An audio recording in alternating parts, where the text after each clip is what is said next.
ശരി, ഇതാ ഇവിടുത്തെ പരിപാടിയിലെ. ഇപ്പോൾ ബാങ്കോക്ക് തന്നെ തിരിച്ചു വന്നിട്ടോ. ഏകദേശം ഒരു 10 മണിക്കൂർ യാത്ര ഉണ്ടായിരുന്നു. നല്ലോണം ഒന്ന് കിടന്നുറങ്ങുകയൊക്കെ ചെയ്ത് പെട്ടെന്ന് ഇവിടെ എത്തിയ പോലെ തോന്നി കേട്ടോ. ഉറങ്ങിപ്പോയിട്ടാന്ന് തോന്നുന്നു. ബസ്സിൻ്റെ ടോയ്ലറ്റ് ഉണ്ടെങ്കിൽ എങ്ങനെയാണ് എന്തായാലും നോക്കാം. ട്രെയിനിലൊക്കെ കയറി ഇപ്പോൾ ഫ്ലൈറ്റ് കയറി കേട്ടോ. നല്ല വൃത്തിയുണ്ട്, ഒരു കുഴപ്പമില്ല, പെർഫെക്റ്റ് ആണ്. അപ്പോൾ ഞാനൊന്ന് ഫ്രഷ് ആവുകയൊക്കെ ചെയ്തു, കുളിച്ചു, ഡ്രസ്സൊക്കെ മാറ്റി. ഇനി അടുത്ത പരിപാടി എന്താ അറിയോ, ഇവിടുന്ന് ലാവോസ് ബോർഡറിലേക്ക് ബസ് കിട്ടും. ചിങ്റായ് എന്ന് പറയുന്ന സ്റ്റേഷനിലേക്ക് ബസ് കിട്ടും. അപ്പോൾ അങ്ങോട്ട് 2 മണിക്കാണ് ബസ് ഉള്ളത്. ഇപ്പോൾ ഏകദേശം 10:30 ആയിട്ടേ ഉള്ളൂ. കുറച്ചുകൂടെ നമ്മൾ വെയിറ്റ് ചെയ്യണം. അപ്പോൾ ഫോണിൽ കളിക്കാമെന്ന് വെച്ചാൽ ചാർജ് ഇല്ലെങ്കിൽ കുടുങ്ങും. ഓക്കെ, അപ്പോൾ ഏറ്റവും നല്ല ഉറങ്ങുന്നതാണ്. നമ്മളങ്ങനെ ഉറങ്ങി തീർക്കാമെന്ന് വിചാരിക്കാം. പിന്നെ ഫുഡൊക്കെ കഴിക്കാം. 2 മണിക്ക് ബസ്സുണ്ട്. 2 മണിക്ക് ഇനി നേരെ ബസ് കയറി അങ്ങോട്ട് പോവാം. അവിടുന്ന് ചിങ്റായിന്ന് ലാവോസ് ബോർഡറിലേക്ക് ഫ്രണ്ട്ഷിപ്പ് ബ്രിഡ്ജിലോട്ട് വേറെ ബസ് കിട്ടും. എന്നിട്ട് അങ്ങോട്ട് പോവാം. ഇവിടെ അടുത്ത് തന്നെ എയർപോർട്ട് ഉണ്ട് കേട്ടോ. ഇടയ്ക്കിടയ്ക്ക് ഫ്ലൈറ്റ് പോകുന്നൊക്കെ കാണാം. പ്രായം കൂടി പോയില്ലേ, അതിനെ കൊണ്ടൊരു എൻ്റെ ബസ് സ്റ്റേഷൻ നോക്കി ഒരു മനുഷ്യനും ഇല്ലയെന്നും പറഞ്ഞൂടെ. ഒരു 19 മിനിറ്റ് ഉണ്ട്, 20 മിനിറ്റ് ആൾക്കാരുണ്ട്. ബസ്സില്ല കേട്ടോ, ഒറ്റ ബസ്സും ഇല്ല. ബസ് സ്റ്റേഷൻ ആണെങ്കിലും സെപ്പറേറ്റ് ഇങ്ങനത്തെ വെഹിക്കിൾസാണ് കൂടുതലുള്ളത്. ഫുഡ് കുറച്ച് എക്സ്പെൻസീവ് ആണെങ്കിലും ഓക്കെയാണ്, നമുക്ക് കഴിക്കാൻ പറ്റും. അടിപൊളി ടേസ്റ്റ് കേട്ടോ. ഇത് കൊഞ്ചാണ്, കൊഞ്ചോ ചെമ്മീൻ എന്തോന്നാണ്. പിന്നെ ഒരു എഗ് ഉണ്ടാവും. പിന്നെ ഇത് വേറെ, ഇത് സെപ്പറേറ്റ് വാങ്ങിയാണ്. ജസ്റ്റ് നമ്മുടെ കബാബ് ഐറ്റംസ് ആണ്. അപ്പോൾ ഇതിനും 15 ബാത്തേ ഉള്ളൂ, ഇതിന് 40 ബാത്ത്. റൈസ് ഉണ്ടാവും, അതുകൊണ്ട് മാത്രമാണ് കേട്ടോ വാങ്ങി. അപ്പോൾ ഇവിടെ നല്ലൊരു മഴ പെയ്തു. ഞാൻ നല്ലോണം ഒന്ന് ഉറങ്ങി. ഇപ്പോൾ അടുത്ത പരിപാടി എന്താണെന്ന് വെച്ചാൽ ഒരു ബസ് പോകുന്നുണ്ട്. നമ്മുടെ ബസ്സാണ്, ബാങ്കോക്ക്. യെസ്, നമ്മുടെ ബസ്സാണ്. അപ്പോൾ അടുത്ത പരിപാടി എന്താണെന്ന് വെച്ചാൽ നമ്മൾ പ്ലാനൊന്ന് മാറ്റിയിട്ടോ. ബാങ്കോക്കിലേക്ക് തന്നെ തിരിച്ചു പോവുകയാണ്. ബാങ്കോക്ക് നമ്മൾ ലാവോസിലേക്ക് ട്രെയിൻ കയറും. ലാവോസിലേക്കല്ല, ബോർഡർ വരെ ട്രെയിൻ കയറും. എന്നിട്ട് നമ്മൾ അവിടുന്ന് എങ്ങനെയെങ്കിലുമൊക്കെ പോകും. എന്നിട്ട് അവിടുന്ന് വിയറ്റ്നാം, കംബോഡിയ. ഇതാണ് ഇനി നമ്മളെ പ്ലാന്. മ്യാൻമർ ഇനി ലാസ്റ്റ് വിസിറ്റ് ചെയ്യുക. അത് ഇനിയിപ്പോൾ പോസിബിൾ ആവും. പിന്നെ ഇവിടെ എനിക്ക് വന്നതിൽ മിസോട്ടിൽ വന്നതിൽ ഫുഡ് എക്സ്പെൻസ് കൂട്ടണ്ട. അല്ലാണ്ട് നഷ്ടം എത്ര അറിയോ? ഏകദേശം 900 തായ് ബാത്ത് കേട്ടോ. നമ്മുടെ നാട്ടിൽ 2000 രൂപ ലോസാണ്. അതുപോലെ തന്നെ കാഞ്ചനപുരി പോയി അവിടുന്നും റിട്ടേൺ വന്നു. അവിടുന്ന് ഏകദേശം എനിക്ക് ഈ ലോസ് വന്ന് 500 റുപ്പീസാണ്. എന്ന് വെച്ചാൽ ഒരു 2500 രൂപ വെറുതെ പോയതാണ് ഇവിടെ എത്തിയതിനു ശേഷം, ഒരാവശ്യമില്ലാണ്ട്. പിന്നെ ഫുഡ് എക്സ്പെൻസ്, ഫുഡ് ഞാൻ പിന്നെ കഴിച്ചൊരു വൈക്കാവുന്നുണ്ട്, നല്ലോണം കഴിക്കുന്നുണ്ട് ഫുഡൊക്കെ. അപ്പോൾ അത് ഒന്ന് കൺട്രോൾ ചെയ്യാനായിരിക്കും. അപ്പോൾ പക്ഷേ ഇനി അങ്ങോട്ട് കൺട്രോൾ ചെയ്യും കേട്ടോ. ഇനി ഇങ്ങനെ ഇതുപോലെ ഇത് ഞാൻ അറിയാതെ വന്ന ലോസാണ്. ഇനി അങ്ങോട്ട് ഇങ്ങനെ ലോസ് വരാൻ ചാൻസ് ഇല്ല. കാര്യം നമ്മൾ മാക്സിമം എക്സ്പെൻസ് കുറച്ചിട്ടേ ഇനി അങ്ങോട്ട് ട്രാവൽ ചെയ്യും, ഇന്തോനേഷ്യ എത്തുന്നവരെ. അപ്പോൾ അതെങ്ങനെയാണെന്ന് നിങ്ങൾ കണ്ടോ. നമ്മളിപ്പോൾ ഇവിടുന്ന് ബാങ്കോക്കിലേക്ക് ടിക്കറ്റ് ബുക്ക് ചെയ്യുകയാണ്. പ്രൈസ് വരുന്നത് 482 ബാത്താട്ടോ.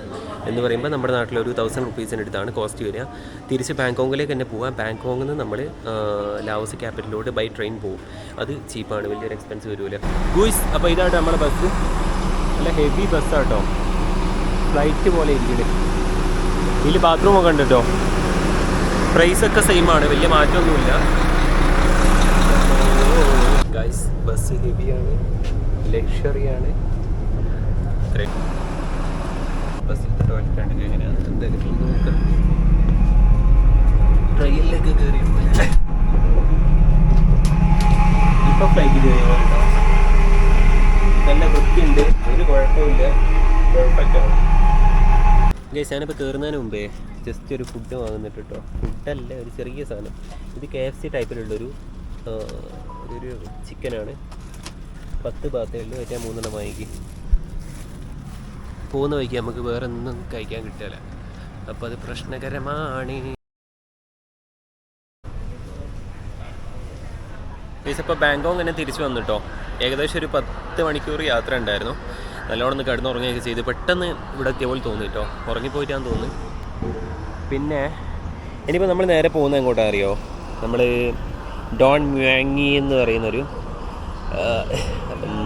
റെയിൽവേ സ്റ്റേഷനിലേക്കാണ്.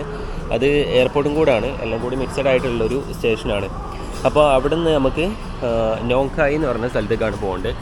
ലാവോസ് ബോർഡറിനെ അടുപ്പിച്ചാണ്. അപ്പോൾ അവിടേക്ക് പോവാം. ടിക്കറ്റ് കുറവായിരിക്കും കേട്ടോ. ടിക്കറ്റ് ഞാനിപ്പോൾ ഇതിൽ നോക്കിയിട്ടൊരു 600 ബിലോ മാത്രമേ കാണുന്നുള്ളൂ. അവിടെ എത്തിയിട്ട് കറക്റ്റ് കാണിച്ചു തരാം എത്ര ഉണ്ടാവും. ഇപ്പോൾ ഒരു ട്രെയിൻ ഉണ്ടെന്ന് പറഞ്ഞിട്ട് 9:00 തോന്നുന്നു, 9:30 9:15. അപ്പോൾ അത് കിട്ടുമോ നോക്കട്ടെ. അപ്പോൾ അതുകൊണ്ട് സ്റ്റേഷനിലേക്ക് പോകാൻ നിൽക്കുക കേട്ടോ. 3 കിലോമീറ്ററേ ഉള്ളൂ. നേരെ പങ്കെടുക്കാൻ വെച്ചിട്ടാണ് ബസ് പോകും. പ്രേ ഹാൾ ഉണ്ട് കേട്ടോ, ബോയ്സിനും ഗേൾസിനും ഉണ്ട്. വേണ്ടവർക്ക് ചെയ്യാം. ശരി, ഇതാ ഇവിടുത്തെ പരിപാടിയിലേ. ഇപ്പോൾ രാവിലത്തെ ടിക്കറ്റ് കിട്ടുമല്ലോ കേട്ടോ, അത് ഫുള്ളായി പോയി. ഇനിയിപ്പോൾ അടുത്ത 7 മണിക്കാണോ എന്നുള്ളത് അത് ബുക്ക് ചെയ്യാം.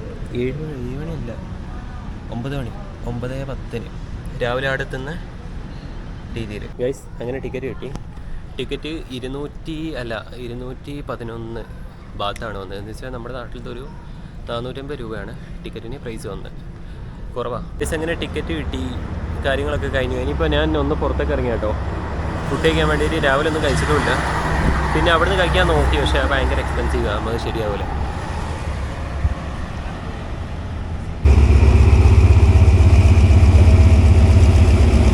ഇവിടേക്ക് വന്ന കാര്യം എന്താ അറിയോ, ഇവിടെ ചെറിയ കുറേ AC ഒന്നും ഇല്ലാത്ത ചെറിയ ഷോപ്പുണ്ട്.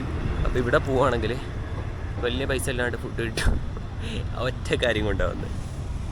എക്സ്പെൻസീവ് അല്ല, പക്ഷേ കുറേ കഴിച്ചു പോകും. അതായത് ആ ഒറ്റ പ്രശ്നം മാത്രമേ എൻ്റെ ഉള്ളൂ, വേറെ സീനൊന്നുമില്ല. നമ്മൾ വാങ്ങിച്ച അതേ കബാബ് ഐറ്റംസ്. ഓക്കെ, ഇഷ്ടമായിട്ടോ. അപ്പോൾ ഇത് 43 ബാത്താണ്. 43 ബാത്ത് എന്ന് പറയുമ്പോൾ എത്ര വന്ന് 100+ അവൾക്ക്. പിന്നെ ഇംഗ്ലീഷ് വലിയൊരു പിടുത്തല്ല കേട്ടോ, വിടാനല്ല. ഒരുവിധം കൺട്രീസിലൊക്കെ അങ്ങനെ തന്നെയാണ്. പക്ഷേ ഇവരൊക്കെ വെച്ച് നോക്കുമ്പോൾ, എഡ്യൂക്കേഷൻ്റെ കേസൊക്കെ എടുത്ത് നോക്കുമ്പോൾ നമ്മൾ തന്നെ മുമ്പിൽ. മലയാളീസ് കേട്ടോ, ഇന്ത്യക്കാർ മൊത്തമല്ല. പിന്നെ ഒരു വ്യത്യാസമുള്ള എന്താ അറിയോ, ഇവരൊക്കെ ഒരു ടൈം കഴിഞ്ഞാൽ, മെയിനായിട്ട് ഇപ്പോൾ ചൈന, കൊറിയ, അതുപോലെ ജപ്പാൻ, പിന്നെ സൗത്ത് ഈസ്റ്റ് ഏഷ്യയിലുള്ള ഒരുവിധം കൺട്രീസിലുള്ള ആൾക്കാരൊക്കെ ഒരു ടൈം കഴിഞ്ഞാൽ എല്ലാവരും ജോലിക്ക് പോകും. അത് ഗേൾസ് ആണെങ്കിലും ബോയ്സ് ആണെങ്കിലും ഒക്കെ ഒരു ടൈം കഴിഞ്ഞാൽ എല്ലാവരും എന്ത് ജോലിയാണെങ്കിലും അതിനൊക്കെ പോകും. ഇപ്പോൾ ഫാക്ടറീസ് ആണെങ്കിലും അതുപോലെ മാനുഫാക്ചറിങ് കമ്പനീസ് ആണെങ്കിലും. പിന്നെ നമ്മുടെ ഇതില്ലേ, ഞാൻ ഏറ്റവും കൂടുതൽ കണ്ടത് ഇതേപോലെ തട്ടുകട ടൈപ്പിലുള്ള അവിടെയൊക്കെ ഏതൊരു മേഖല നമ്മൾ എടുത്തു നോക്കിയാലും അതിലൊക്കെ ഗേൾസും ബോയ്സും ഏകദേശം ഈക്വൽ ആയിരിക്കും. ഏറ്റവും കൂടുതൽ കണ്ടത് ഗേൾസിനാണ് കേട്ടോ. എനിക്ക് തോന്നുന്നു ഗേൾസ് പോപ്പുലേഷൻ കൂടുതലാണെന്ന് തോന്നുന്നു ഇവിടെ. വിയറ്റ്നാമിലൊക്കെ ഗേൾസ് പോപ്പുലേഷൻ കൂടുതലാണ്. അപ്പോൾ അവരെന്ത് ജോബിനും പോകും. നമ്മുടെ നാട്ടിൽ വേറൊരു തലത്തിലാണ് പോകുന്നത്. എല്ലാവരും ഇപ്പോൾ മെയിനായിട്ട് ഗേൾസ് മാക്സിമം പഠിക്കും. ഇപ്പോൾ ഗ്രാജുവേഷൻ കിട്ടാത്തതായിട്ട് ആൾക്കാർ വളരെ കുറവായിരിക്കും. ഒരു 20% ബിലോ ഒക്കെ ഉണ്ടാവാൻ ചാൻസ് ഉള്ളൂ നമ്മുടെ നാട്ടിലൊക്കെ. പക്ഷേ പ്രശ്നം എന്താണെന്ന് വെച്ചാൽ, ഇപ്പോൾ നമ്മുടെ നാട്ടിലൊക്കെ ഈ കൂലിപ്പണി ഇല്ലേ, ലോക്കൽ ജോബ്സ് ഇല്ലേ, അതിനിപ്പോൾ ബോയ്സും ഗേൾസും ഒക്കെ പോകുന്നത് വളരെ കുറവാണ്. ബോയ്സ് ആണെങ്കിൽ കൂടെ വളരെ കുറവാണ് പോകുന്നത്. കാര്യം നമുക്ക് അങ്ങനെയുള്ള ജോബിന് ഭയങ്കരമായിട്ട് ആൾക്കാരിങ്ങനെ വാല്യൂ കുറച്ച് കാണുന്നുണ്ട്, പുച്ഛിക്കുന്നുണ്ട്. അപ്പോൾ ഞാൻ പറയുന്നത് ജസ്റ്റ് ഇങ്ങനെയുള്ള സ്ഥലങ്ങളിലൂടെയൊക്കെ ഒന്ന് വിസിറ്റ് ചെയ്ത് നോക്കുകയാണെങ്കിൽ, അല്ലെങ്കിൽ അറ്റ്ലീസ്റ്റ് എന്തെങ്കിലും ഫിലിംസ് എങ്കിലും കണ്ടു നോക്കിയാൽ നിങ്ങൾക്ക് ചിലപ്പോൾ എനിക്ക് തോന്നുന്നു ഇവിടെയൊക്കെ വിസിറ്റ് ചെയ്യുകയാണെങ്കിൽ തന്നെ ആൾക്കാരെ ലുക്ക് കണ്ടിട്ട് തന്നെ നമുക്ക് ചിലപ്പോൾ തോന്നിപ്പോകും കല്യാണം കഴിച്ചാലോ ഉള്ള. ജസ്റ്റ് ഞാൻ കഴിക്കുന്നത് ഇന്നലെ കഴിച്ച സെയിം സാധനം കേട്ടോ, കബാബും കക്കിരിയും. ഇതെങ്ങനെ കഴിക്കലെന്ന് അറിയാം. ഒരു കോല ഇടിക്കുക, ഇത് സോസ് കേട്ടോ, സോസിൽ മുക്കുക, കഴിക്കുക. ഈ സമയം 4:15 കേട്ടോ. അപ്പോൾ ഞാൻ ഏകദേശം ഒരു 6 മണിക്കൂറോളം ഇവിടെ വെയിറ്റ് ചെയ്തു. പിന്നെ എന്താ ചെയ്തതെന്ന് വെച്ചാൽ പ്രത്യേകിച്ചൊന്നുമില്ല. പള്ളിയിൽ ഉറങ്ങാൻ സ്ഥലം ഉണ്ടായിരുന്നു. അപ്പോൾ പിന്നെ പ്രെയർ ഹാളിൽ പോയി നല്ലോണം കിടന്നുറങ്ങി. പിന്നെ ഇപ്പോൾ ഇത് ഞാൻ വാങ്ങിച്ചൊരു ഫുഡാട്ടോ. വൈകുന്നേരം ആയപ്പോൾ ഇത് സാധാ നമ്മുടെ നാട്ടിലെ വടാപ്പം പോലെയുള്ളൊരു സാധനമാണ്, പക്ഷേ നല്ല ടേസ്റ്റ് ഉണ്ട്. നേരത്തെ ഒന്ന് വാങ്ങി. അങ്ങനെ ടൈമായിട്ടോ, 9 മണിയായി. 9:25 നമ്മളെ ട്രെയിൻ. ഏകദേശം സമയമായി. ഇതൊക്കെ കയറാനുള്ള പോലെ കേട്ടോ. ബോർഡിങ് സ്റ്റാർട്ട് ചെയ്തിട്ടേ ഉള്ളൂ. ഇനി കുറച്ചുകൂടി കഴിഞ്ഞാൽ കയറ്റി.